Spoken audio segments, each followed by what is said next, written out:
Okay, we got to start with the new media workshop here. We are just joined pleasantly by Brian Sussman, the new morning show host at KSFO. This guy's been doing it for 7 years, folks. Blowing it up, fighting the liberals. I mean, this man really knows what's going on. Anywhere you're comfortable, we're going to get you a chair. You do your thing. You do your thing. I know. You have to be beside all these beautiful women. You gotta hear him, buddy. Am I the luckiest man in the world or what? All right, gee whiz. My wife would be here, she'd be jealous. So now this one is a little bit more loose, and you get to hear a lot less than me and more of these panels. We have more panels that are going to join us. Mark Gelati from iPowwow, Mark Latham from PBS. And we want to talk about this, the new media bootcamp. This is basically everything that's going on in new media, how you sort of learn how to make your YouTube video, you know, where talk radio fits into all this, where Hollywood fits into all this, etc., etc. So it's kind of a loose thing. Let's go to the next slide real quick, just a quick setup. Again, the next slide, please.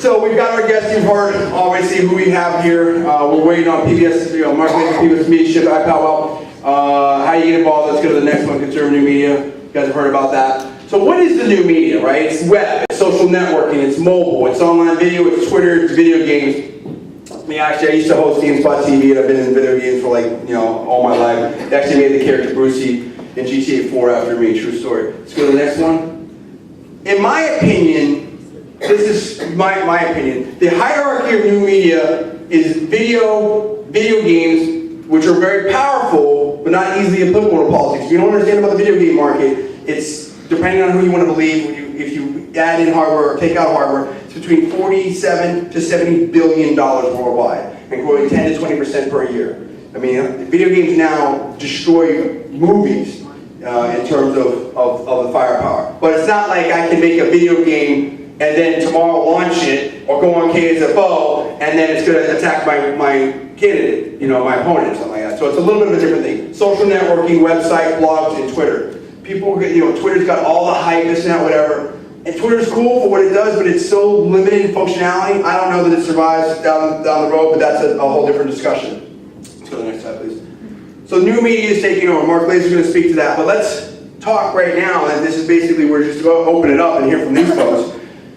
Start with Brian. Now, you went from doing weather, Channel 5, yes, KPIX? Right. All right, into talk radio. What was that transition? And really, when people think, well, radio's been here forever, but as you know, with Rush saving the AM dial, and really with the fairness doctrine going away, and being able to nationalize shows now, it really is a new media in the way that it's being used. And obviously, you're on Facebook, we see you there all the time, and the way that shows now, you can get on the net and all this. I mean, talk to me about that whole thing. So television is the old media. Television's the typewriter. Television's the telegraph. I mean, television is really, it's in terms of television news, other than, the cable operations all have their numbers. Mm-hmm. And Fox has a real nice niche because they know exactly what they're doing, and they've got a lot of people who are watching.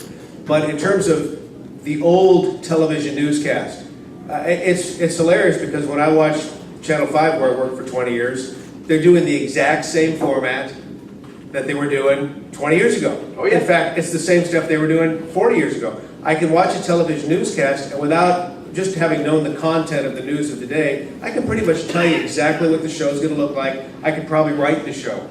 It's the same old stuff with the anchors, with the hair that doesn't look contemporary, right, and the clothing that looks like it's out of a magazine for older people, and they're all straight and steady, and they don't want to rattle anybody's cage. Don't move, and don't say anything controversial. They say the word indeed all the time, and that's not a word that we use in normal conversation. So there's just a lot of that doesn't make sense today. And I kind of saw it back when I was doing it. I thought, this is not going to last. No.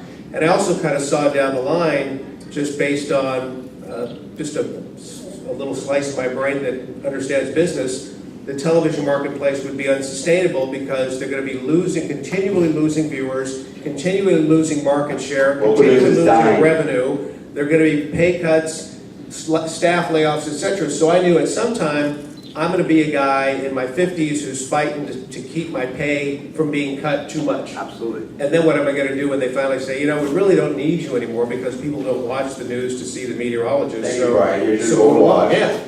So I thought, okay, what do I really want to do? Well, I started out in radio back in the day, before there was really talk radio like there is now. It was kind of you talk, and then you spin a record, and you talk, and then the news comes on, you talk, and then you do 3 records. So I kind of did radio back in that day, and I thought radio would be cool. Yeah.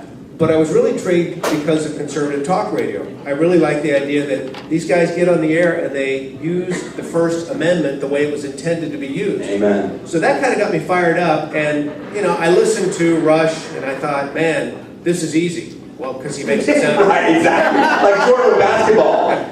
It's like the time when I saw David Letterman live in New York, and I thought, wow, that looks easy. I think I'll be a comedian. I try to explain it to people. I mean, I did a little bit of time on KSFO, and when Jack was kind enough to let me hopefully not mess everything up over there. And it's like when I try to explain to people, my little friends, like how good Rush is and how I get to listen to him, because just from a broadcast perspective, just like same thing with Howard Stern, or listen to your show, it's like man, I love what Brian's doing there. Oh, I see how he brought that in, or how he set this up. It's just like people don't understand like what you're saying. Yeah, so it's like with any profession. I mean, you in this room, you do a lot of things, and I'm sure you do what you do very well. You make it look easy.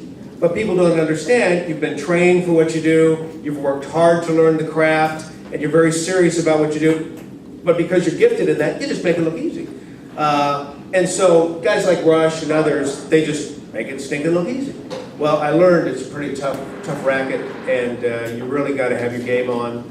And it's not about being conservative necessarily, although that's essential. Right. It's about how to understand the issues of the day, and how to slice and dice those so that the people listening will say, okay, I like that. Wow, I didn't know that. You're kidding me. I can't believe that. Right? So that's kind of the goal. Well, and also, as I tell, it's the new medium. It is a new medium. It is a new medium. And one of the things that I tell candidates and stuff like that, oh, can you interview us? Can you do this and that, whatever?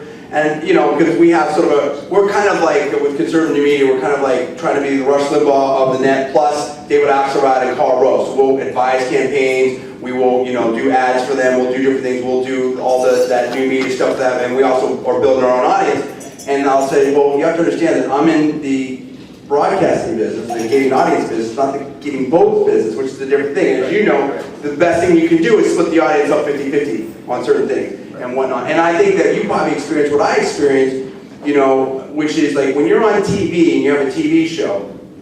Did a little work for CNN and did some stuff with CDTV, have on national show. People are like, oh, no, Brian, I love that shirt. It really looks good. I didn't like the way that your hair looked today. You know what I mean? Versus when you're on radio, and if you're a serious, person, it's like, you have something. I like what you said. I agree with you about this issue and that issue. It's a different kind of process. People are listening to every word that you say. And you can really move people. And I think it's that kind of, it's also that two-way communication, like radio. I can call you up and, hey, Brian, this was really, really good. Same thing if I hit you up on Facebook. Same thing if I hit you up on Twitter or something like that. Talk about that. Well, Marshall McLuhan, back in the 70s, he's a media genius. He wrote a great book on this. And radio, even from his perspective in the late 60s, early 70s, was a hot medium. Television was a cold medium. Television, let's be realistic. You sit your butt down and you do this. Passive, it's coming at you. And you eat, and maybe you'll talk, and you'll be on your computer doing something, but that's television. It doesn't require anything of you. Radio, because it's purely audio, requires your entire brain to function, because you've got to start thinking about what the person is saying. So it requires your brain to put pictures to words that you're hearing, and it's an engaging medium. And that's why in radio, milquetoast doesn't work. Exactly. Pablum doesn't work. They like sharp personalities, people that can stir up the pot and make you think. And that's why if you ever listen to KGO late at night here in the Bay Area, and you hear these absolute whack jobs, right? Like Ray Taliaferro, I know, Ray. And the former pedophile, or the current pedophile behind bars, Bernie Ward. I remember. I got quite quick. You listen to them, and let me tell you, they have huge audiences because they're so doggone radical. That's right. And people like to hear this stuff. And I know when people listen, they're thinking, does that guy really believe this? Well, yeah, they do. Which makes it even more of a freak show. So that kind of stuff works really well in the radio. So now, let's talk about your stuff for a second. You just got this enormous promotion. Drive Time, right? Let's do a hand for that. If you don't know anything about the radio business, Drive Time is the creme de la creme, right? Because most people are in their cars. and it's like a captive audience, and this is when you can tune in your favorite station and get it. So moving from an evening slot kind of at the back end of drive time towards an evening hour into literally rush hour type of with 4 hours is just, and it's number what are we number 5 market now, number 4 market? Number 4 market in the country, and it's amazing because even in the liberal Bay Area, it's the #1 talk station. That's right. So, I mean, that shows you that there are people that want to listen to this stuff. Huge.